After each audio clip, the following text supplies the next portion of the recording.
Hello, everybody. Tonight, it's the conference that got too many teams into the dance last season. Okay, that's my one. Maybe I might do it again last time I bring that up. But we're bringing you the impact returners, transfers, and, of course, our world-famous tiers for the Big Ten. Recording live from somewhere, this is One and Done. Get out the insurance cards, get out the copays. The office is open, my friends. Brought to you by drroto.com.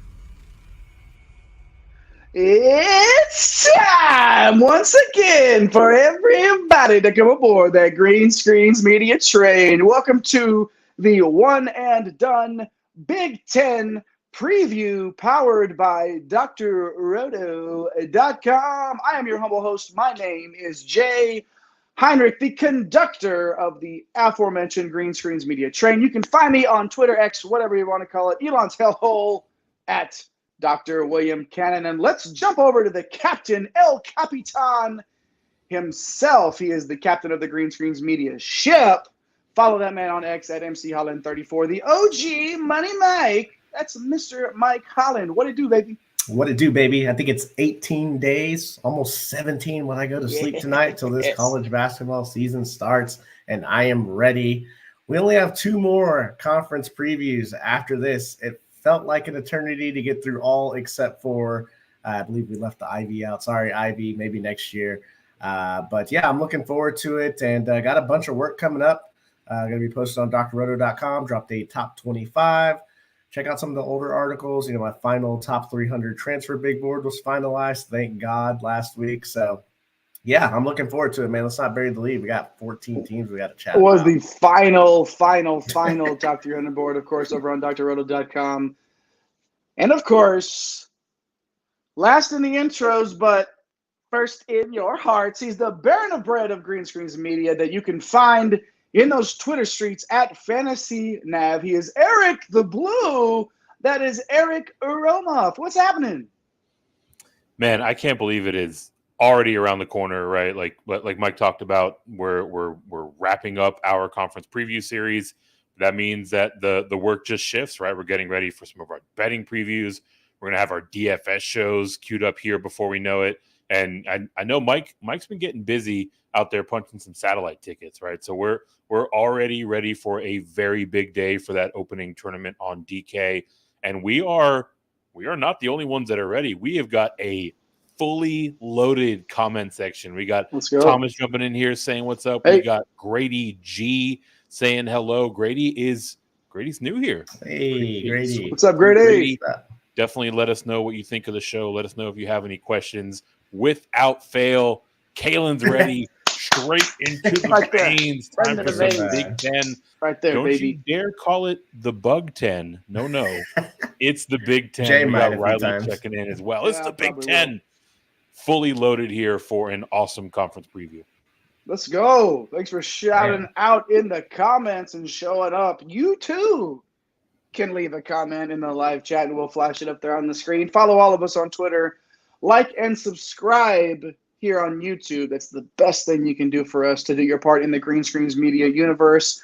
And shout out to our guy at The Real Napier, our guy Chris Napier, who's come on and done some work for us, the Green Screens Media family, becoming a big part of what we do here digitally. You can find him over on TikTok as well at Get Green Screens with our top 20 countdown. So do not miss that.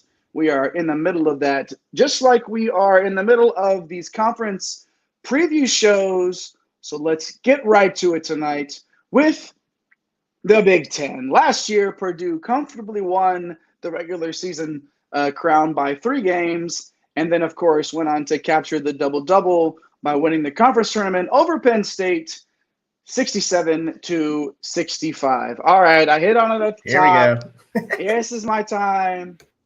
8 bids. Be nice. I don't want to. I do not want to, but I will be. Okay, eight bids to the tournament. Of course, Purdue got the 1 seed. Indiana with a 4 seed. Northwestern and Michigan State 7 seeds. Maryland and Iowa were 8 seeds. Illinois was a 9 seed, and Penn State, of course, a 10 seed. I don't have a problem if you get that many teams into the tournament, but I think we'll probably hit on the lack of advancement here in a little bit. But overall, though, this was the number 2 ranked conference by KenPom Metrics. 13 of the 14 teams are inside the top 100. So I guess top to bottom, you can make a case. And then, of course, Minnesota's there too. So, yeah. How about some headlines, Eric? We always start with our guy, Eric the Blue, on some headlines. So give us the headlines for the Big Ten and get us rolling tonight. I will, but before I even jump into that, we got Mitt checking in, little Scotty fan here on Wisconsin. Appreciate you swinging through. Let us know what you think of the breakdown as we get into your team later in the show. But yeah, the headlines, like you mentioned, Jay, are just how expansive this conference's bids were last year, right? 8 teams made the tournament, but only one. Mr. March himself, Tom Izzo, made the Sweet 16. Will they get another 8 into the dance this year? It feels like if they do, I mean, just mathematically, they should be primed for a better outcome for March, right? I feel comfortable saying that, right? Like if they're going to get that many teams in, the odds will be in their favor that more than one of them will make it out of the first weekend. But also on merit alone, like there are some heavyweights in the top 5 preseason poll with Purdue, with Michigan State again, right? So obviously, we have to think there's a brighter outcome for postseason play for this league. The question mark around Purdue is fair. Last 3 seasons, they've lost to 3 double-digit seeds in the first round. It is a pretty triumphant feat, but I think that their chances of the ball bouncing back in their way is pretty favorable. One thing to keep in mind is whether or not they actually get 8 at all, given how much the rest of the country and these other leagues have kind of changed their picture, right? Big 12 added 4 more teams. Mountain West got stronger. The ACC had a down year last year that, opened the door for, some of these fringe teams to make their way in. So, after a pretty populated conference appearance, legitimate question as to how many make it in and how many will advance into the second weekend. And now that I've had a chance to study the tape, I'm actually going to jump in and steal Mike's bit here, a little gimmick infringement. I'm going to talk about some of these freshman classes. The Big Ten, they didn't go nuts on these transfers, right? It seemed like a lot of the heavy hitters were coming in from the ranks of the high school. You've got Michigan State. They have their number 5 composite ranked class. Jeremy Fears and Xavier Booker are headlining that class. We actually broke down that class in our recruiting specials. That is all in a playlist here on our YouTube channel. But we've also got Ohio State retained a bunch of its recruiting talent from the prior year, adds another top 10 class headlined by combo guard Tyson Chapman, forward Scotty Middleton, right? And Indiana, they went and bagged themselves a 5-star. We've got Mackenzie Mbako coming in, can be a pivotal player in their season. And look, the guy that, is going to have to be the main piece, or he's a considerable piece for Maryland, Deshaun Harris-Smith, right? Coming in, probably going to see some run pretty quickly. So all these guys, they all have fairly considerable opportunity as soon as this season. It's going to be fun to see which ones step up and really take it by the horns. Man, you didn't just commit gimmick infringement. You just ripped the whole thing away from them there. I love the breakdown of the incoming freshmen there. So, Mike, no freshmen to talk about, really. So where are you going to go with some headlines now? Yeah, thanks, Eric. I'll go with Michigan and their roller coaster of an offseason. Yikes. You lose Hunter Dickinson and that whole drama. The Caleb Love saga that Jay got fully invested in there for a little while. And they missed the tournament last year. That's fair. That's definitely fair. So what is Coach Juwan Howard and his squad going to do this year? We're going to talk about them a little later in the show. And then I got to circle back to the conference as a whole. So my question, does this style of play in this conference work in March? 32nd in tempo of all the conferences, 7 teams that were ranked below 250 in the country in tempo. Only 2 teams in the top 100 here. So look, for the last, forever now, big men have been very prevalent. We see it littered all over preseason All-American list again this year, where it's 1 guard and 4 big men. But guard play, Jay, is so critical in March. So my thing is, who's going to step up in the guard play in this conference is going to be huge. It's nice to have these big men, but Oscar Tshiebwe, Zach Edey, these guys haven't gone very far in the tournament, right? So maybe that's just a coincidence, but kind of the style of play doesn't lend itself when you run into some of these teams that get up and down and shoot threes. I mean, the 3-ball in college is almost like 4 points. So we'll see. We hear how, they talk about college being the land of the big men, right? Because they're sticking around longer in NIL and whatever the reasons are. But like you said, Mike, it's not necessarily the way to win games in the tournament. The guard play still matters, right? Definitely does. So, all right, we got another comment here. Rolling in tonight. Mason here. Mason, this is Nebraska's year. Let's go. Okay, that's a little bit of a hot take that we'll hit on, but welcome, Mason. And then Mitt's back too. AJ Store, guys. We talked about AJ Store. Yes. And yes, please stick around because I got something in store for this for AJ Store. In store? Yeah. There we go. Didn't see that one coming. All right, Kalen's in here too. I think we have a good amount of dynamic guards in the league this year. Definitely not as much as the other leagues, but more than historically. And we're going to kind of talk about that. There's a lot of guards that we're going to chat about, which I think makes this league a little more interesting than Jay has been banging on them for the last couple of years. Maybe. Understandably so. I don't know that there's a big argument there, but I do think that you're right. And we will hit on that definitely. Okay. If you followed us through this journey with our conference preview shows, I should say, we always hit the impact players returning. So let's start there. We're going to give you 4 trios to be exact, 4 trios of players, and then a quad box across the league. So the trios will each be at the same school. And then get to that quad box. Let's see what the graphics department has pulled up tonight. While they're doing that, I will let you know we are starting with the Purdue Boilermakers with Zach Edey, Fletcher Loyer, and Braden Smith. Of course, Edey, we don't really. He's pretty good. He's the man. He's decent. He's 7'4", and you can't teach that. 300 pounds. Okay, but he's not like when you think of 7'4", 300. It's like I think of like Mark Eaton. Zach Edey is not Mark Eaton. Okay, Mark Eaton could not carry Edey's gym bag. Okay, this is not. Don't let the size throw you off. This is an all-around player here. 22.3 points, 13 boards, and over 2 blocks per last season, of course, in a fantastic season and Player of the Year awards. Fletcher Loyer, the combo guard, 6'4", 180 pounds, 11 points and 2.5 assists last season. And then Braden Smith, the point guard, 6', 175, 10 points, 4 boards, 4.5 dimes, and 38% from 3. All right. I mean, if you're going to go ahead and make history by losing to the 16 seed, at least you're the first 16 seed to ever lose that's bringing back the National Player of the Year. Congrats, Purdue. There you go. All right. Killing them softly tonight, Jay. Killing them softly.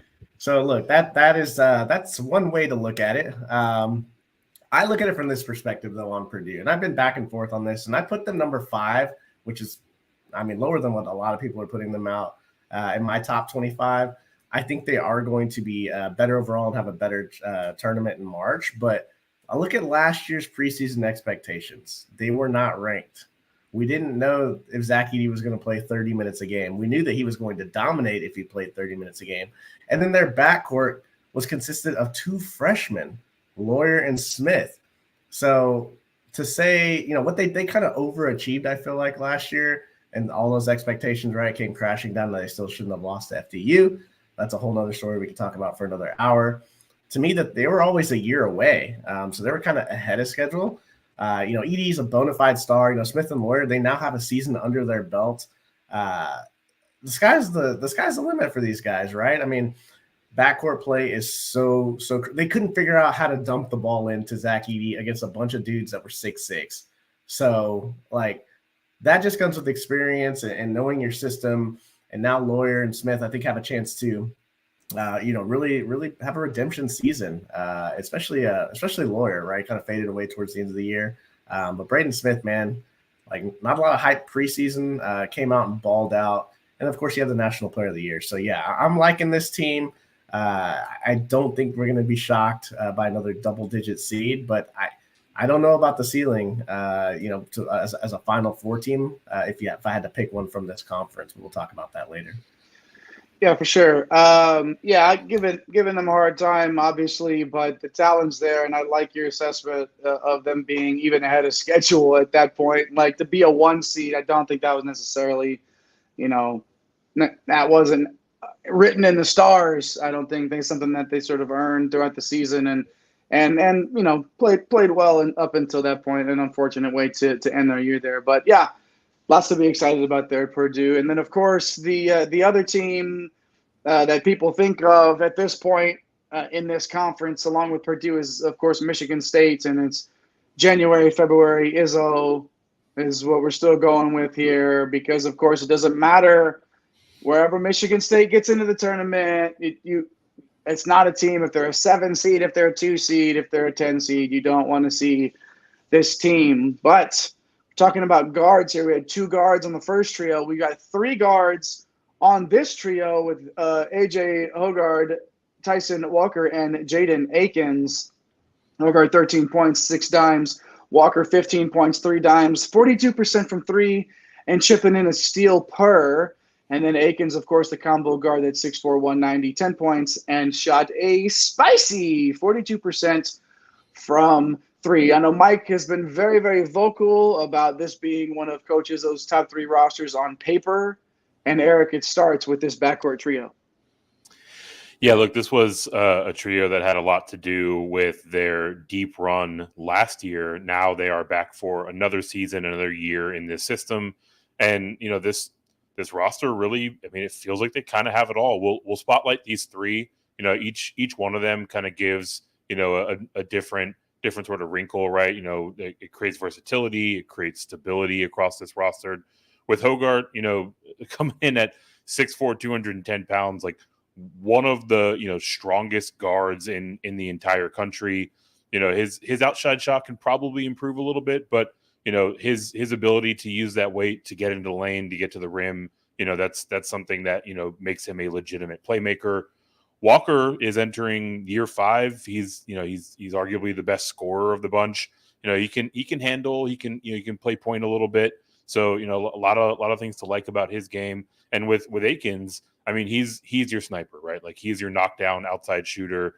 These 3 together, like the way that their games complement each other is a really dangerous collection of talents and skill sets. They obviously know each other well, having played in this system. They're obviously very comfortable with Coach Izzo and what he's trying to do on the court. So, like you mentioned off the top, like this roster feels like it's got it all. It's all coming together, and that has a lot to do with the play of these 3 guys. You know what I love about Hoggard is he's slump proof. Like, because even if the shot's off on the outside, he'll just get to the basket. And then if he's not doing that, he's still getting you 6 times a game. Yeah. Like, he's contributing scoring to his team in some form or fashion, no matter what is going on. And that's just one of the reasons why he's so valuable. That, and he's constantly banging around the otto guards and wearing them down as the game goes on. Nobody wants to play against that guy.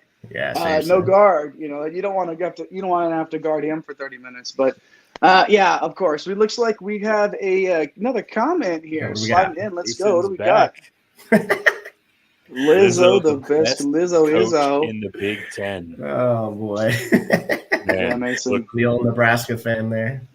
Yeah. Whether or not that's a typo, Izzo's got to be feeling good as hell heading into the season. It's about damn time. Yep. Yeah, it was good. Good as hell. Very good. Very good. Oh my God. Lizzo. 2? All right. Call that a twofer. Can we move on now from this one? Can we go on? Let's save ourselves from this. All right, moving on. Let's get over to Ohio State. Bruce Thornton, Roddy Gale, and Felix Okpara.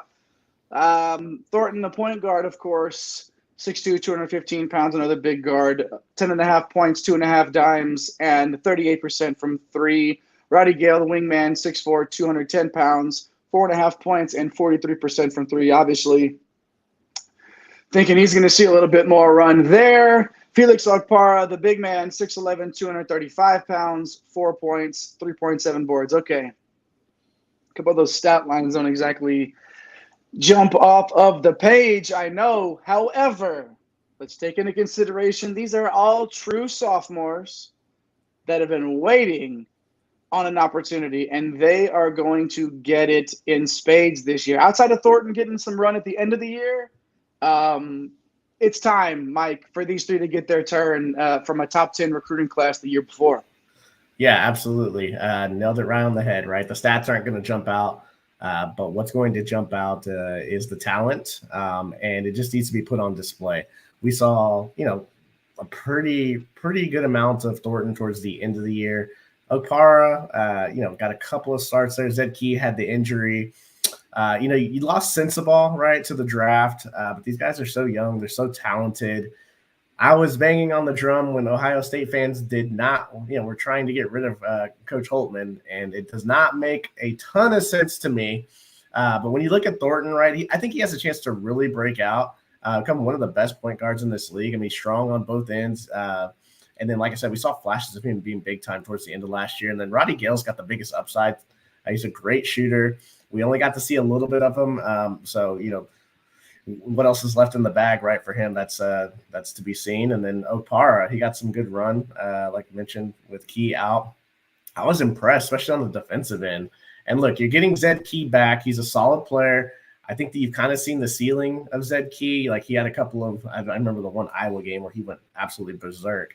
But you kind of know what he is, right? He's going to give you, 11, 12 points. He's going to give you 6, 7 rebounds. He's going to play, 27 to 28 minutes. I think these three guys right here, along with the incoming freshman class, another top 10 class that you mentioned, Jay, opportunity to get this program back. And I think, hitting the reset button, for Holtman a little bit here after last year, right? Like, going to have to give these guys some time to develop. It's going to be a very dangerous team, I think, come Big Ten play. So I'm excited to see this trio and some of these other younger guys get after it. If these, let's say these sophomores don't take the next step forward, how warm is Coach Holtman's seat? I don't think it has to be warm, man. He's been such an excellent offensive basketball coach. I mean, I don't know if he's ever finished outside the top 50 in offensive efficiency since he's been at Ohio State. So, look, you're not going to – it's tough to be great every single year. So I think, this year, we project them to do pretty decently. We'll talk about that a little bit later. Yeah. But I don't think the seat's going to be very warm. I don't know. But, it's Ohio State fans, right? Ohio State fans sure does think so, or Mike thinks so, I would imagine. But, yeah, I believe in what Coach Holtman's doing there, obviously. This is a nice trio here to go on. Ohio State fans, Michigan State fans, Purdue fans, hop in the comments. Let us know what you think, how we broke down your players here, your stars. How about one last trio, right? We had 4 trios here. Let's get to the last one here in Maryland. Let's go to those Terrapins with Jameer Young, Dante Scott, and Julian Reese, one guard here, and that's Young, the 6'1", 185-pound combo guard, averaged 15.8 points, 4.6 rebounds, 3.1 assists, and 1.3 steals. A little chip, little dip there, like our guy Eric likes to say. Dante Scott, the forward, 6'8", 230 pounds with that Kevin Willis body, 11.3 points, 6 boards. And then Julian Reese, a little bit taller, got a 6'9". What you think the forwards they go and they line up? You think that Reese gives him crap for being like 6'9" and 6'8"? Anyways, they're both 230. Reese averaged 11.4 points, 7.2 boards, and of course, swatted away 1.2 blocks per. Eric, this is about as solid as a Big Three as you're going to find in any conference, and these guys are back for a run at a Big Ten title. Yeah, it's super solid, and they're in prime position for that run, right? Like Coach Willard has done an absolutely phenomenal job with this program, not only bringing in this talent, but also developing it, right? I'll start with Jameer Young, one of the top guards in the entire conference. He's lethal off the dribble. He can just completely break you down. He can get to his shot pretty much anytime, anywhere. candidly, I'd like to see him use some of those handles to get his teammates a little more involved, right? Kind of dish after he breaks someone down. But if nothing else, a guy that can get to his shot at will is always going to have a role to play. In terms of Scott, like he's heading into his 5th year. He's an absolute bruiser, right? Like he can stretch the floor a little bit. It didn't show in his efficiency last year, but he's just got so much experience. He's really the lifeblood of this entire team. And of this trio, Reese is probably my favorite of the lot, right? Like really took a big step forward around the midpoint of last year as an undersized 5-man. He's the player that I have in mind when I talk about Coach Willard really developing these guys. Reese is super, super aggressive. His offensive game is continuing to grow, right? Like there's still some upside there. And, based on what we've seen over the course of this offseason, feels like he's going to carry this momentum into the upcoming year. And really, I kind of think that this Maryland team goes about as far as his ceiling goes, right? So shout out to Coach Willard. He's got this squad in prime position, and these 3 are going to be a ton of fun to watch. I wouldn't be surprised to see Reese's stats at the end of the season look something like 15, 8, 1.5 blocks, like just a super, super solid line. And that might not even be his ceiling, on a night in and night out basis. I think Reese is going to flirt with doubles most nights. It's going to be fun to watch. Looks like we got some more comments. They're rolling in now. What do we got, boys? Getting a little spicy. Overrated. We got an overrated. I think that's maybe about Lizzo, the musician. No way about Lizzo. Lizzo, who knows? And then Kaylin's looking forward to this Maryland Nova game coming up. Yes, that's gonna be a good one. That one is going to be splashy. Ooh, Thomas in here too again. Whew, Nova has no chance. Marquette. Big East rivalries run deep, my guys. Let's go. Oh my goodness, Love to see it. Good stuff. Thank y'all for hitting us up there, interacting in that comment section, that live chat. We appreciate it. Keep it up. As we move on now from our trios to the old boo boo boo boo. Jay's That's a favorite. quad box. That's the quad box sound. Oh man. This is what I'm talking about here. Terrence Shannon, Xavier Johnson, Jaden Epps, and of course it's Boo Booey, my guy. Look at him there. It's Boo Booey. Look at him. All right, but why don't we, for the sake of the graphic, let's go to the top 2 players. Mike, I'll come to you first with Terrence Shannon and Xavier Johnson. Of course, Shannon, the 6'6", 225-pound guard for Illinois, 17 points, 4.5 boards, just under 3 dimes, and just over 1 steal per. And then Johnson, the 6'3", 200-pound guard from Indiana, 10 points, 5 dimes on 37% from 3 and 1.2 steals. Mike, absolutely critical pieces for both of their respective teams to get back. Yeah, absolutely. And we got to clean up a little bit here. That Jaden Epps, we talked about him last show. That is definitely Chucky Hepburn for our resident Wisconsin guy that's watching. We do know that. Yes. So we're cleaning that up for sure. But yeah, you talk about Illinois. So I went with Shannon here. I could have gone with Coleman Hawkins. With Shannon, like he's just so versatile. Kind of a weird year last year because they didn't really have a point guard, and that's kind of a question mark this year. Feels like if he could make an outside shot, he would be in consideration for Big Ten Player of the Year. But I think he's a great asset on both ends of the floor. Look, like I love him because I've watched him play so much in the Big 12 with Texas Tech, right? Coleman Hawkins, reason why I didn't want him on the list is because of consistency. I just feel like he's just so inconsistent. Kind of complains to the refs. I like his game. He's a very good passer for his size, but I think if this team wants to go, far, not only, in the Big Ten, if they want to go far in the NCAA tournament, I think Shannon has to be an all-conference first team, which he is a preseason first-team player. He's got to be that and a little bit more. And then you look at Xavier Johnson, like the season was cut short last year, which was, kind of disappointing, right? He was playing pretty well. And he's going to have this leadership for Indiana. You look at the Indiana roster. There's no TJD. There's no Race Thompson. There's no Miller Kopp, guys that, we've just been accustomed to talking about, right? It's going to be some young guys. Eric hit it off the top, Mbako. Kella Ware is transferring in from Oregon. So these guys are going to be doing some heavy lifting. He's got to make the game easier for these guys. So It'll be interesting to see how aggressive Xavier Johnson is throughout the year. He's definitely someone that can, shoot the three. He can get into the lane. He can create. He's capable of putting up a really good season. It's going to be interesting. How aggressive is he now that there's not TJD and now there's not Jalen Hood-Schifino and some of these other guys that have kind of been on the roster for a little bit. So both of these guys are going to be very critical if they want to make a run for the Big Ten title for sure. No doubt about it. No doubt about it. Yeah, I'm like Anchorman, guys. If you put it on the teleprompter, I'm going to read it. So Jaden Epps got the extra shout out. Of course, it's Chucky Hepburn on Wisconsin. Like we go. Chucky Hepburn, 6'2", 195-pound guard, 12.2 points, 3 dimes, and 1.5 steals, all while shooting 41% from beyond the arc. And then, of course, Boo Booey, 6'2", 180-pound guard from Northwestern, 17.3 points, 4.5 assists, and 1.1 steals, and just made an appearance in our top 20 returning players countdown.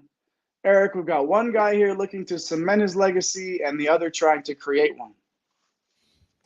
And I get to do my best Jay impersonation. Of course, it's Boo Booey. He's out here looking to cement his legacy.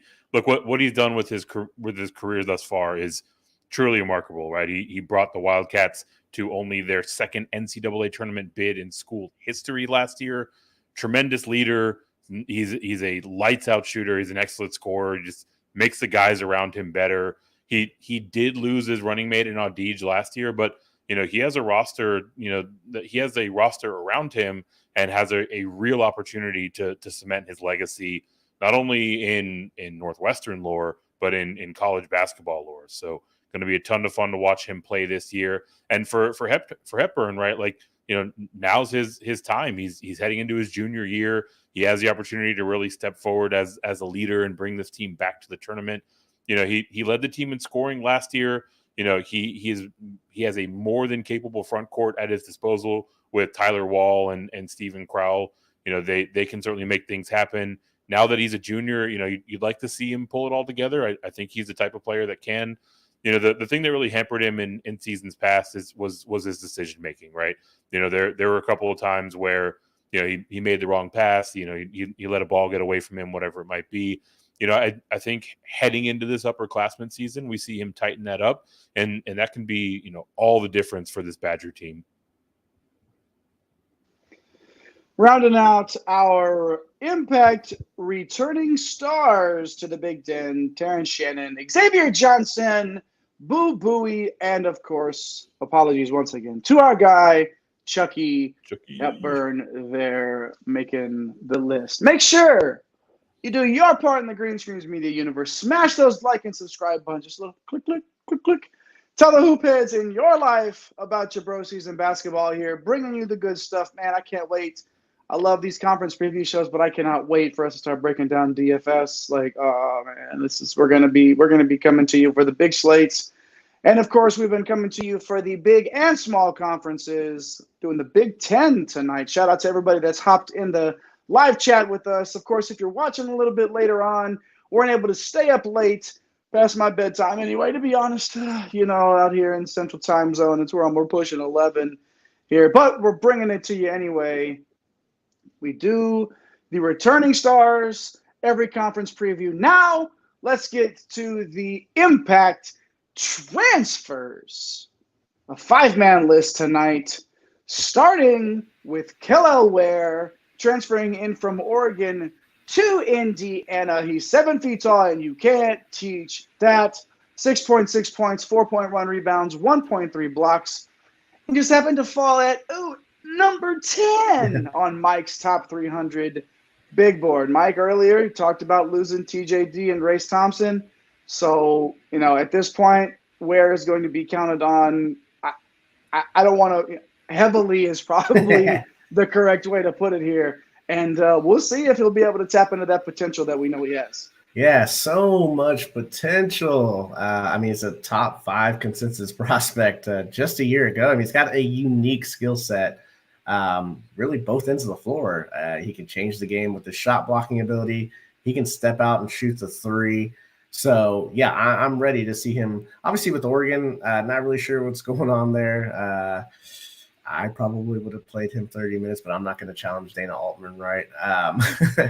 His ceiling as a player is potential lottery pick. So, if you're going to replace TJD, I guess a potential lottery pick is something that you want to shoot for, right? And that's what he's going to bring to these guys, and we'll see if they can unlock his potential. And yeah, for them to get deep into the tournament, along with Xavier Johnson's leadership, this guy's going to have to put up more than 6 points and 4 boards a game for sure. And he's going to have to be a force on the defensive end. So I'm looking forward to it. He's one of the guys that I am going to be, first couple of weeks of the season, I am going to be paying attention to very heavily to see how he's fitting in. All right, let's plant our flag right now. I want points and rebounds averages for where. What do you Eric? I'll come to you first. Let's do it. Let's say he gets 30 minutes. Let's say he gets 30 minutes. If he's getting 30 minutes, because this team's got 5 stars up and down the roster, man. Yeah, 25. He's definitely in double territory, right? Pretty easily. I mean, I don't think so, but I don't know. I don't know if he gets the shooting stroke going all that quickly. I'll put him at 14 and 11 if he's getting 30 minutes. All right. Yeah, I'll go 16 and 9. Just because it'll be tougher for him to rebound in the Big Ten. I'm gonna meet you in the middle. I'll say 16 and 9. Wait, what did you just say? You said 16 and 9. You just agreed. I go 14. No, 14 and 9. I won one. I got the points from Eric and the rebounds from Mike. 14 and 9 is my guess there for where. All right, moving on now. Marcus Domask, forward from Illinois, who transferred in from Southern Illinois, 6'6", 215 pounds. For Southern Illinois, he averaged 16.7 points, 5.7 boards, 3.8 assists on 35% from 3, which is right there. If you know me and you've heard me talk, 35% is where I prefer my shooters to be. Number 60 on the top 300 transfer board over at drroto.com. Eric, he's an all-league player from the Missouri Valley, and now year 5, bringing his game to the power conferences. Yeah, and the name of that game is versatility, right? Like the versatility is what this team was missing last year, and Domask really brings it in spades, right? You can slot him in at the wing. He can make a bunch of different things happen for you in that position. And not only do we have his very impressive career in the Missouri Valley Conference, there's also a ton of chatter and reporting that he's just lighting things up in camp over the course of this offseason. So, a lot of reasons to be excited about him coming into this Illini program. And you feel pretty good about the transition overall, right? A lot of times with these dudes jumping up to the high majors from the mid-major ranks, we have to at least consider how their game will translate. The competition in the Missouri Valley is no slouch. I think they were 16th in KenPom rankings last year. They had 3 teams inside the top 100. His former team, Illinois State, was one of those. But nonetheless, like he's banging around with some serious rosters there, and I think that game's really going to translate nicely this year for the Illini. Let's move right along now to Olivier Kamwa. Of course, now with the Michigan Wolverines, transferring in from Tennessee, 6'10", 240 pounds, averaged 11 points and 5 boards for Rick Barnes last year. Number 38 on the top 300 board, Mike. After, up and down to a roller coaster, if you will, of an offseason. The Wolverines land that bruising forward that they need. They needed that dose of toughness, and that's what Kamwa brings. Yeah, he's gonna play right next to Terrace Reed, which is about as opposing of a front court as you're going to find anywhere. And he's coming over from the number 1 defense in the country. We all know the Volunteers love to play in the 50s. His offensive game kind of took a step forward last year. I mean, he can knock down your 14-footers now. A very good passer for his size. I mean, his ceiling's probably a little bit higher than what we think offensively because he's been playing in the Tennessee offense, which can be slow as molasses. So, yeah, I mean, if you're looking at anything on the Michigan roster, like the 4-5 spot here with Reed and Kamwa, like it's pretty interesting. So, I like Kamwa to make obviously an impact on both ends of the floor. Moving right along here, Ace Baldwin, the former VCU guard who is now at Penn State, averaged 12.7 points, 5.8 rebounds, and a juicy 2.2 swipes per. Loving the defense there from Ace, number 12 on the top 300 transfer board. The A10 Player of the Year, Eric, follows former VCU coach Mike Rhodes to the Nittany Lions. Yeah, and look, going through the recent history of this Nittany Lion program, Micah Shrewsbury came in and had a ton of success in a very short amount of time. So now Mike Rhodes comes in and has similar expectations in year one.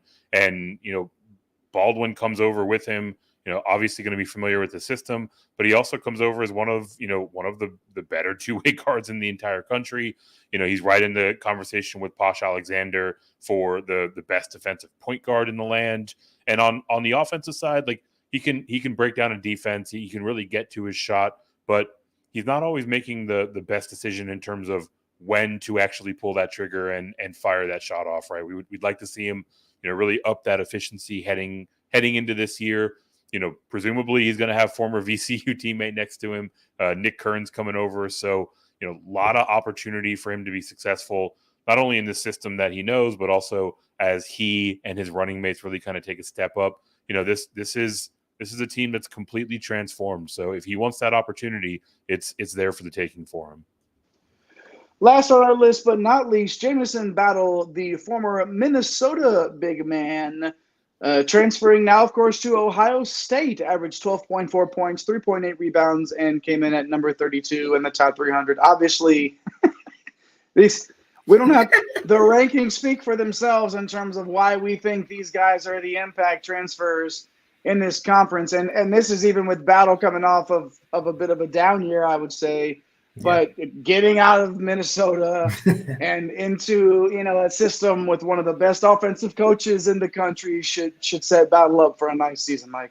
Yeah, the stats took a drop. I mean, he normally around 45, 36, and 80 from your four-man. I think he's got an opportunity to play some three here too. Holtman's gonna have some options with his versatility. He has deep range. He's played 35 minutes or more every single year in college. So he's going into his fifth year.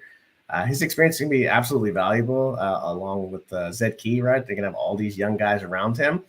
I just feel like he's going to be very, very important for Ohio State's chances to make a run at this thing. It looks like we got some comments about our transfer list, which typically we do, upwards of 10 transfers or so. It felt like this conference had a lot of returning impact players that we went with.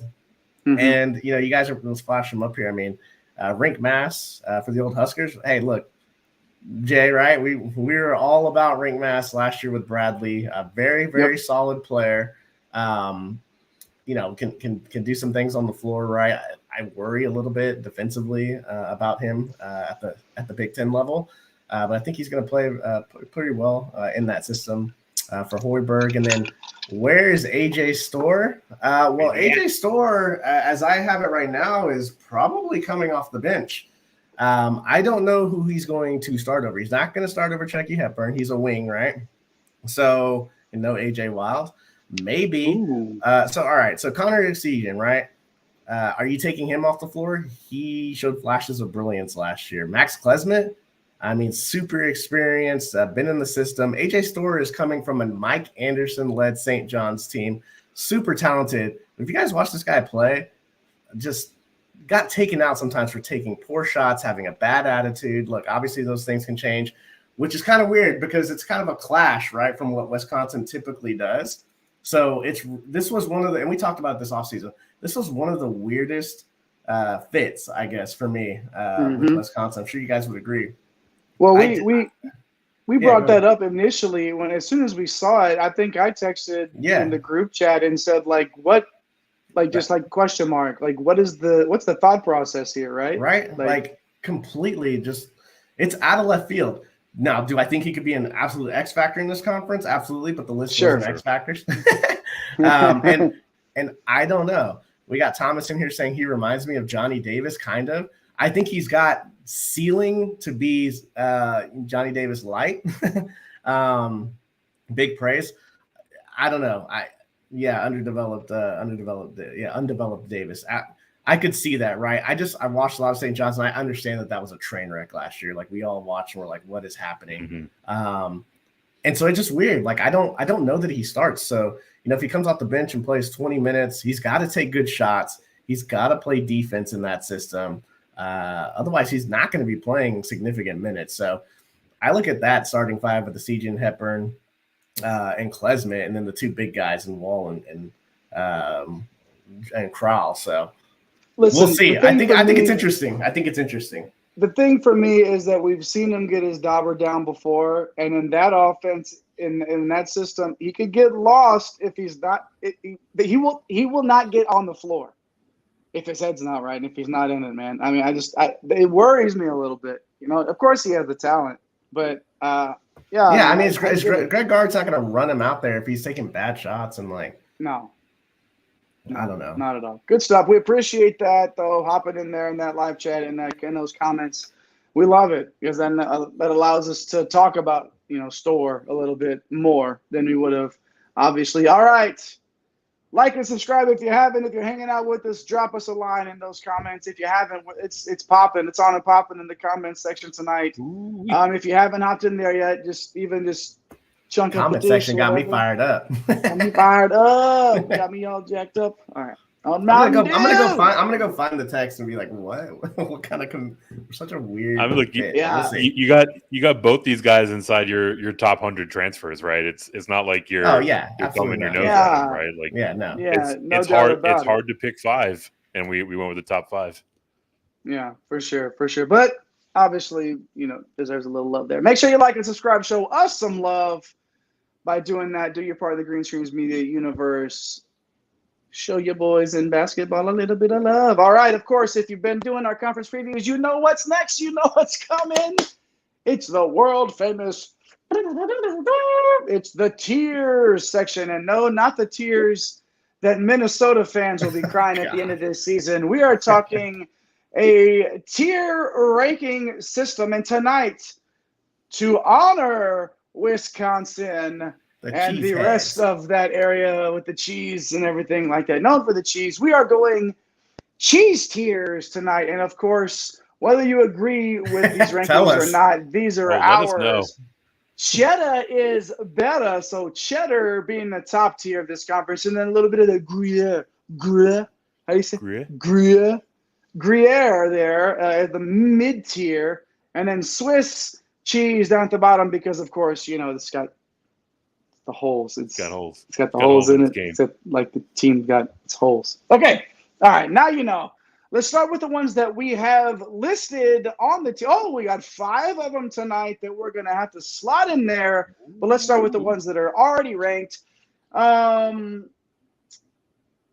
start at the top. So these are 3 teams that we really like to challenge. Obviously, the tweet that we put out earlier today talked about Michigan State and Purdue, and if anybody else can step up and challenge them. Obviously, we're feeling good about Illinois being in that top tier because of their versatility. Terrence Shannon, who we talked about earlier, along with Coleman Hawkins, like all league ceiling type guys. And then can Ty Rodgers be the answer for Illinois at point guard? That's what maybe could bring them down a little bit if they don't get that point guard play. Obviously, Purdue, Edey, guard play, they're up there. And Michigan State, I'd say 1 to 13. Boys, best roster in the league, 1 to 13. Yeah, and Xavier Booker coming in. Talk about X factors. You talked about X factor earlier. This is the X factor for Michigan State. How is Izzo going to use him? All right, so obviously in the top 2 there, in no particular order. Actually, it's in alphabetical order if we're being right there. So Illinois, Michigan State, and Purdue. Mike, I'm going to let you hit the Gruyere. Some quick thoughts on the mid tier. I'm so glad I don't have to say. I'm from Texas, y'all. Gruyere. The Gruyere thing, whatever. But all right, so first let's hit a comment. We got our resident Nebraska fan, old Kalen's in here too. Michigan State and Purdue should be alone, and then Mason hitting us here with Fred Hoiberg will bring a mass to the next level, but there's a lot of holes. Absolutely. So kind of one thing that kind of keeps them in that Swiss level that Eric will talk about. But is it Gruyere? Did I say it right? Indiana. Very good. Thank you. Looking good on paper, man. 5-star Mbako, former 5-star the year before, and Ware. We didn't talk about Malik Renew, who I think has a ton of upside. Like their 3-4-5 has as much upside as anybody else in the country. Then you have Xavier Johnson, right, coming back. Ohio State, so much young talent. You got Zed Key, Jameson Battle. Would like to see him, with a coach that can, really get him going. They got a couple of guys too that we didn't even mention, like Dale Bonner comes over from Baylor, can give him some depth. Evan Mahaffey transfers over from Penn State. He's a pretty good defender. So you got some options, got some depth and some versatility. We haven't talked about Rutgers, Coach Picciol. I mean, he's built a solid program. Look, some tough losses to the graduation, the Cam Spencer deal really hurt in the portal late in the season. But you still got the big man. You got Big Cliff there, who's going to be able to change the game defensively. Derek Simpson, there were a few games where, that showed me that he'll be ready going into his sophomore year for a larger role. This team's going to play solid defense. I think Noah Fernandez is going to be the X factor. He's a transfer guard from UMass. He's going to have to create offense. That's the one thing, kind of in this Rutgers system until they get these guys the following year, if they're able to hold on to these 5-star, high schoolers. They're going to need to find ways to get the ball in the bucket. We'll see what happens with Mawat Mag coming off the injury.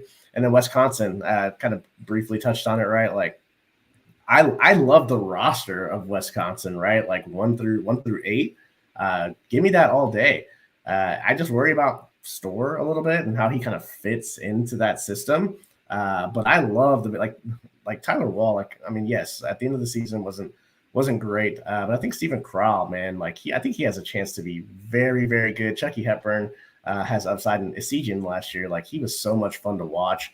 He's going to be going into his sophomore year. So I think probably of all the teams, the most intriguing upside would come from Wisconsin. I think the team with the most upside, probably Indiana, just with all this talent in the front court, and then Xavier Johnson leading the point. Eric, what do you got in that Swiss section? I mean, look, these teams are down here for a reason, right? There's some holes that you can poke with them, and it kind of feels like we're looking at more of the same with Minnesota and Nebraska. Minnesota, they did a good job transforming their backcourt. They went down to the mid-major ranks. They brought in Elijah Hawkins from Howard. They brought in Mike Mitchell from Pepperdine, got to play with Coach Romar over there. They managed to hang on to their big man, Dawson Garcia. He's back for another year. But after that, like, you look at this bench, you're looking for scoring, you're looking for defense, you're looking for anything, and you're probably going to have a bad time, right? So, the guys they trot out there to start the game, I think they can be competitive, but depth is a necessary piece in this league, and I don't see it with Minnesota. Nebraska, there's certainly some hope here, right? Like, you've got Casey Tominaga, his energy, his scoring. There's a lot of things to like there. Bunch of mid-major transfers as well. Bryce Williams, the wing coming in from Charlotte. He's going to be one of our favorite guys to watch take this jump up to the next level. We've obviously got Rank Mass coming in from Bradley. We've talked about him a bit on this show. Certainly a kid that has a ton of upside to his game. It's just, whether or not that can develop as soon as this year is a legitimate question. And then just broadly on the defensive side, like, you wonder how this roster as constructed is going to get stops, right? So, certainly pieces to like with both of these squads, but as we sit a couple weeks away from the start of the season, anytime that a team has either of these teams has as many question marks as these ones do, they're going to find themselves in our bottom tier. If we had 4 tiers here, would we even pull maybe Michigan State and Purdue, and then tier 1B, Illinois and Indiana? Could you make an argument? I think if we did a 4-tier system, kind of the way our tiers are laid out, it's like who can legitimately challenge for a league crown, and I think Galen's probably right, like Michigan State and Purdue. But look, last year, every year, Marquette was picked 9th in the Big East. They won the Big East. Purdue wasn't in the top 25. We picked 5th or 6th last year. They won. So look, it's college basketball, guys. We can sit here and tier it all we want. So there's going to be 3 or 4 teams in the power conferences that blow this thing up. And we're like, oh, that's interesting. Oh, there we go. All right, got some more comments coming through. Comments. What we got? All right. Opinion on Coach Greg Gard. Boy, I give him a little bit of a pass last year.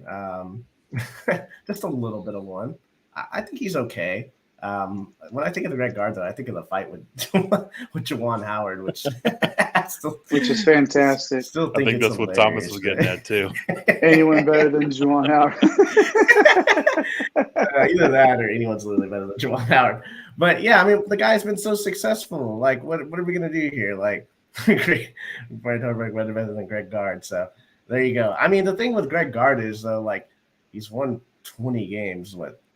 5 or 6 of his, he's been there like 8 or 9 years now. So that's not easy. Kind of tough. Yeah, I mean, he's been to the Sweet 16 a couple of times.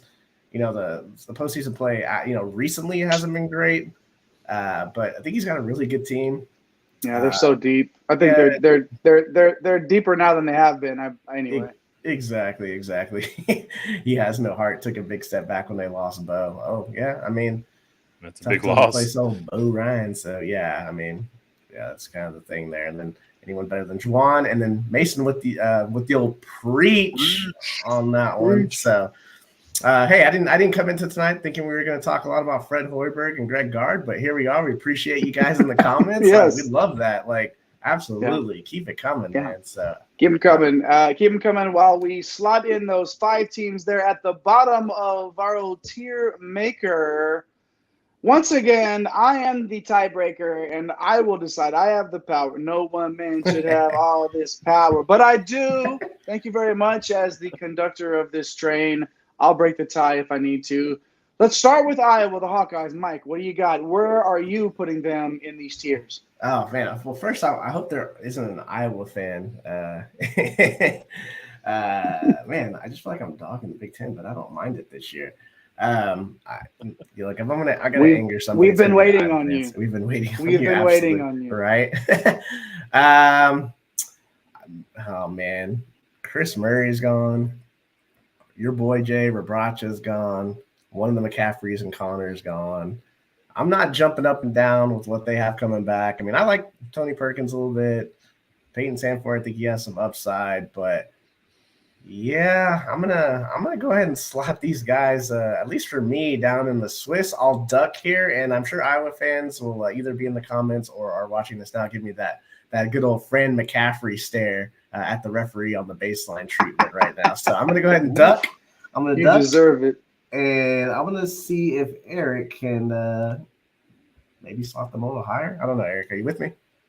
I mean, look, you make valid points, right? But I don't want to be on the receiving end of that stare. And Coach McCaffrey, like, he hasn't had an offensive efficiency outside of the top 20 since 2017. He hasn't had this team ranked outside of the top 60 since his first year in 2011, right? Like, the guy knows how to coach. He knows how to put the pieces together with what he has on his roster.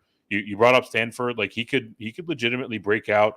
They've also got Desante Bowen, a solid guard there who's got some upside. You know, there's also another McCaffrey still here, right? Patrick's hanging around. It seems like these McCaffreys just always play crop up year over year. And you know, he played a ton of ball. He's a super versatile kid. You know, they're going to struggle on the defensive side. You know, that hasn't been a strong suit for them. They're much more of an offensive minded team. But I can't put them all the way down in the Swiss category. I'll vote for Gruyere.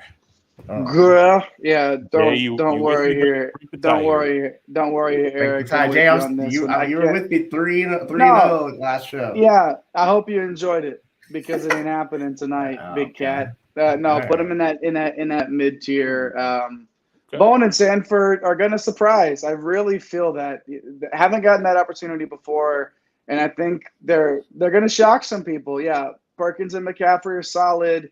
We're going to put them in the Gruyere there in that mid tier. Okay, how about the Terrapins next? Mike, I'll start with you again. Where are you putting them?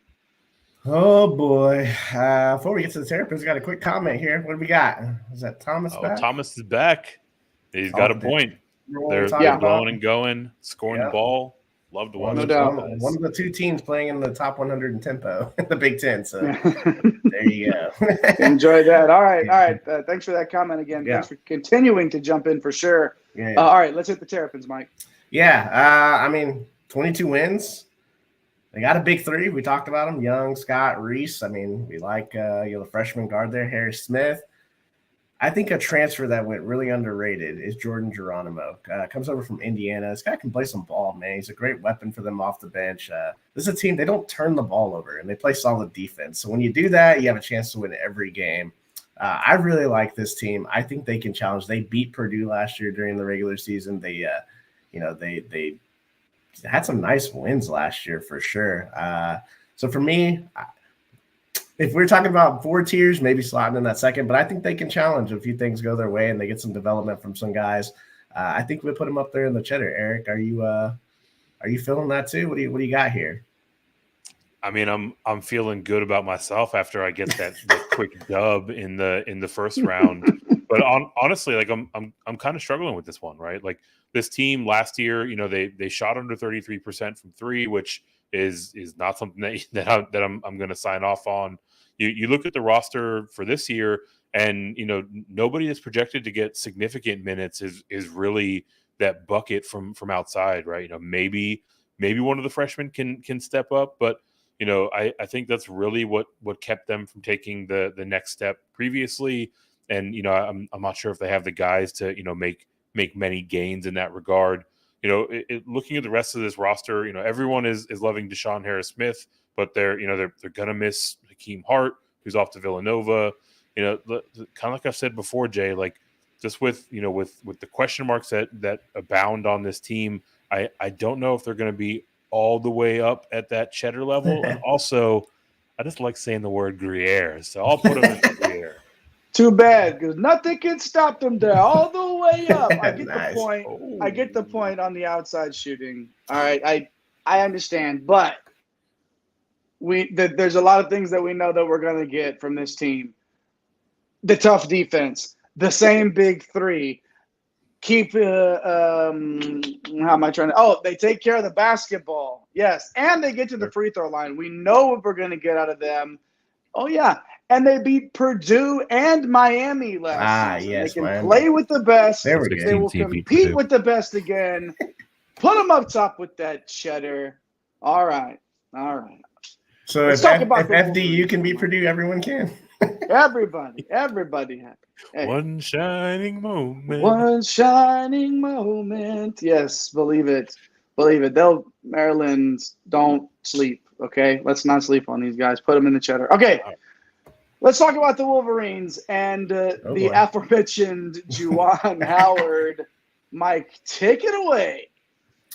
Can we talk about Harbaugh? No. We'll say that. Another show. Him videotaping Iowa offense. All right. So you look backward last year with Michigan. 2 lottery picks. You had Buffkin and Jed Howard. Who was at center? Hunter Dickinson. You didn't make the tournament. Yikes. Now you have the Caleb Love saga. You don't get him. Look, you land Kamo, which is nice. You playing next to Terrence Reed. Outside that, it's just hard to find any excitement. I'm sorry, Wolverine fans. I am a Debbie Downer tonight. They got holes, man, and I stacked this roster up against a lot of these rosters, and I'm having to go with some Swiss here, Eric. Come on, man. You gotta be here with me on this one, man. Unless you're going with Dougie McBuckets from there to go for like 25 and 10 every night. My guy Dougie McBuckets, he would be good on like 1 out of 12 slates, but those were great slates. And look, this whole setup's weird, right? Like you detailed very well how talented this roster was and how they couldn't really do anything with it in spite of that talent. And there was a point where this offseason looked like a dub in Coach Howard's book, as he was this close to landing Caleb Love, and that obviously fell through. Caleb Love is out to the Pac-12, and like you mentioned, Dougie McBuckets would show us something every now and again, right? He looked pretty solid by freshman standards. Obviously, we expect him to carry that momentum forward. Terrace Reed, he's in for a monster year, just given how much usage and opportunity there is. But overall, Mike, I think I'm with you here, right? Like it's going to be tough sledding with this roster night in and night out. KenPom has got them projected below 500 in conference, 9-11. I might even have a few more L's coming that way. So we're back to back poking holes. This feels like Swiss cheese to me, Jay. The roster's sweeping not as this good one? as it was last year. Well, it's just weird to see it. Slot that M right there on that Swiss cheese line, man. Like that's. I mean, it's not surprising, right? Like you said, the roster it's bad. Michigan needs to be better. That's really inexcusable to me, especially with the talent there. All right. 2 more here. Let's move on to Northwestern. Mike, how are we feeling about Coach Collins' squad in the 23-24 season?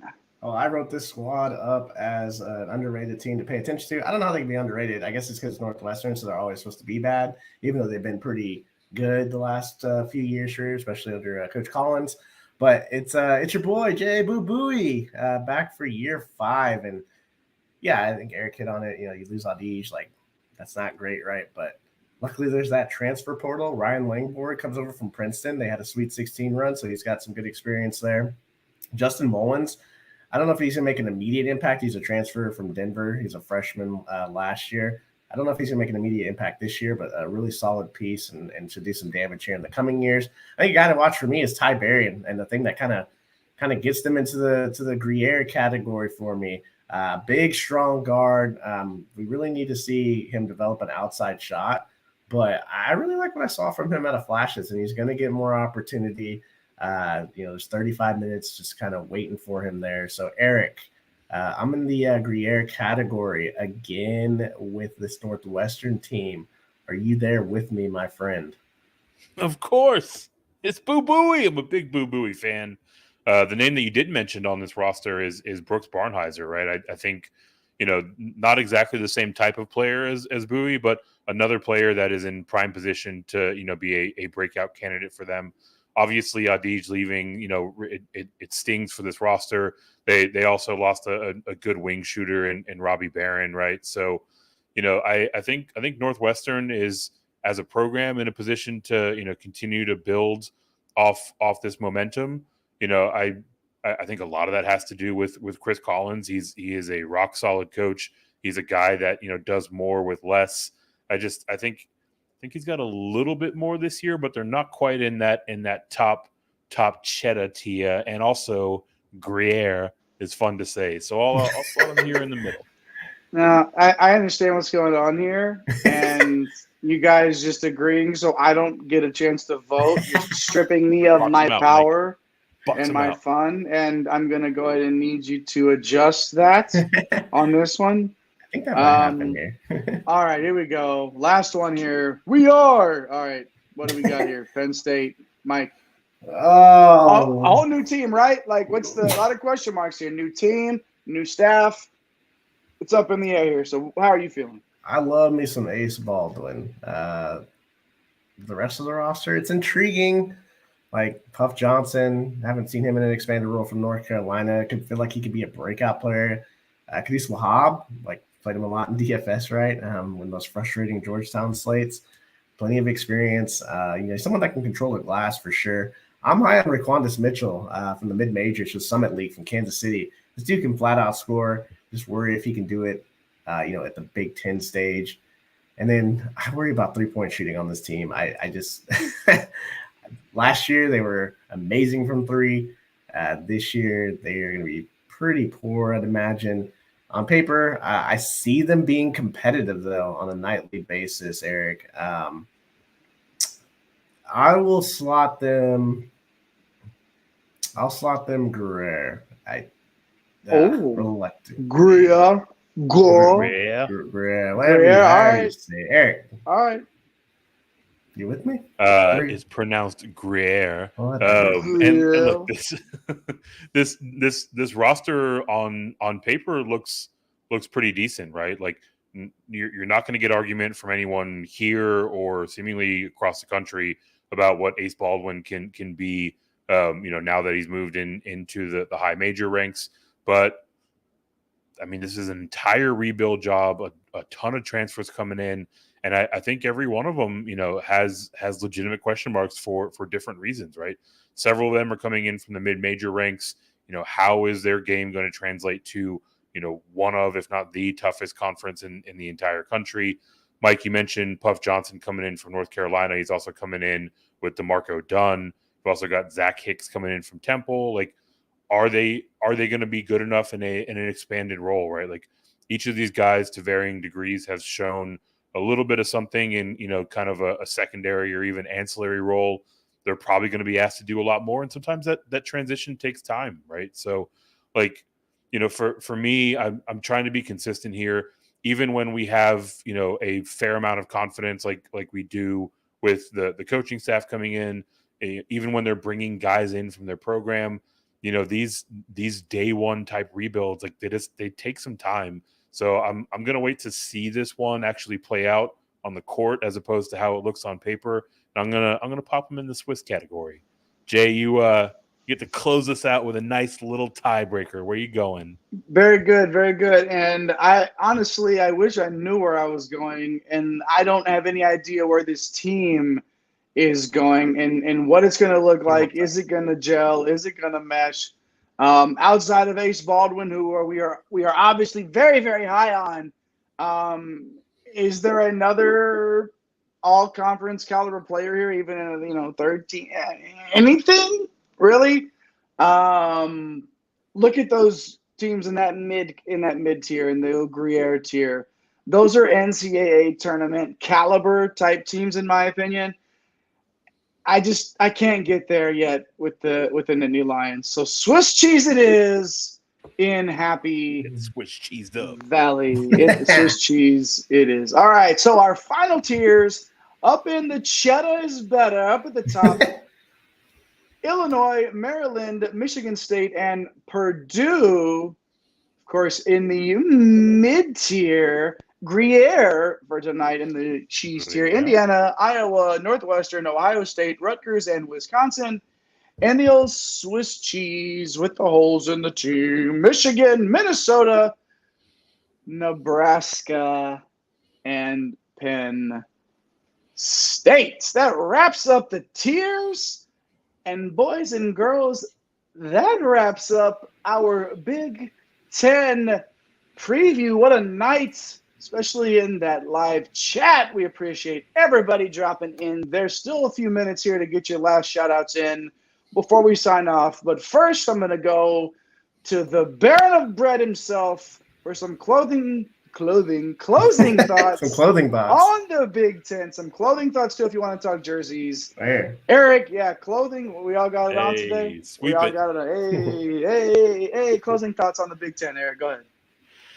Man, I kind of made this point tongue in cheek off the top about 8 teams making their way in last year and only one of them making their way out of the first weekend, and how just math is on their side, that we'll see more teams advance, from this league. But practically speaking, I think on merit these teams are largely looking better, right? Like some of the programs that had questions about their upside, a lot of that had to do with age, with experience, with tenure on the court. A lot of those programs retain their key guys, right? A couple of the outfits out there that were just a piece or two away really did a good job in answering those questions through the transfer portal, right? So look, I think we might see another good sized lot of Big Ten teams make their way into March. But if nothing else, I think the ones that do are in a better position to make some noise this year. That eye test for me is going to tell whether or not I even pay attention to any of these teams in my bracket again, because we talked about the style of play not translating, but we shall see. Let's go to the captain. Close us out. Yeah, I'm going to be watching for these things that are intriguing to me towards the middle and bottom. I've been looking a lot at Wisconsin, keeping a sharp eye on Michigan for sure. Penn State, I really want to see what this looks like. Like, I know all the names from, I just haven't seen their games in expanded roles, so I'm excited to see that. And also, can Illinois and Maryland, can they push Michigan State and Purdue like we think they can? So that's definitely going to be a lot of fun. And yeah, I'm looking forward. Who do we got coming up on the? We got what, 2 more shows left, Jay?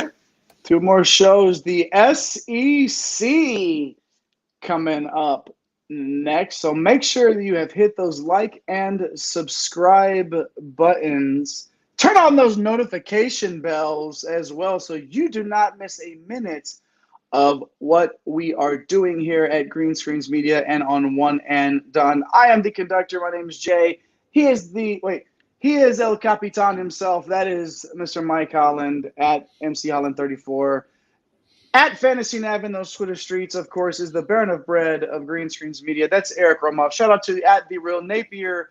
Shout out to at Get Green Screens on Twitter and TikTok. And shout out to at One and Done CBB over there on X. Give everybody a follow. Shout out to Thomas, Caitlin, Mason, and of course, Grady for hopping in those comments. SEC next, coming up.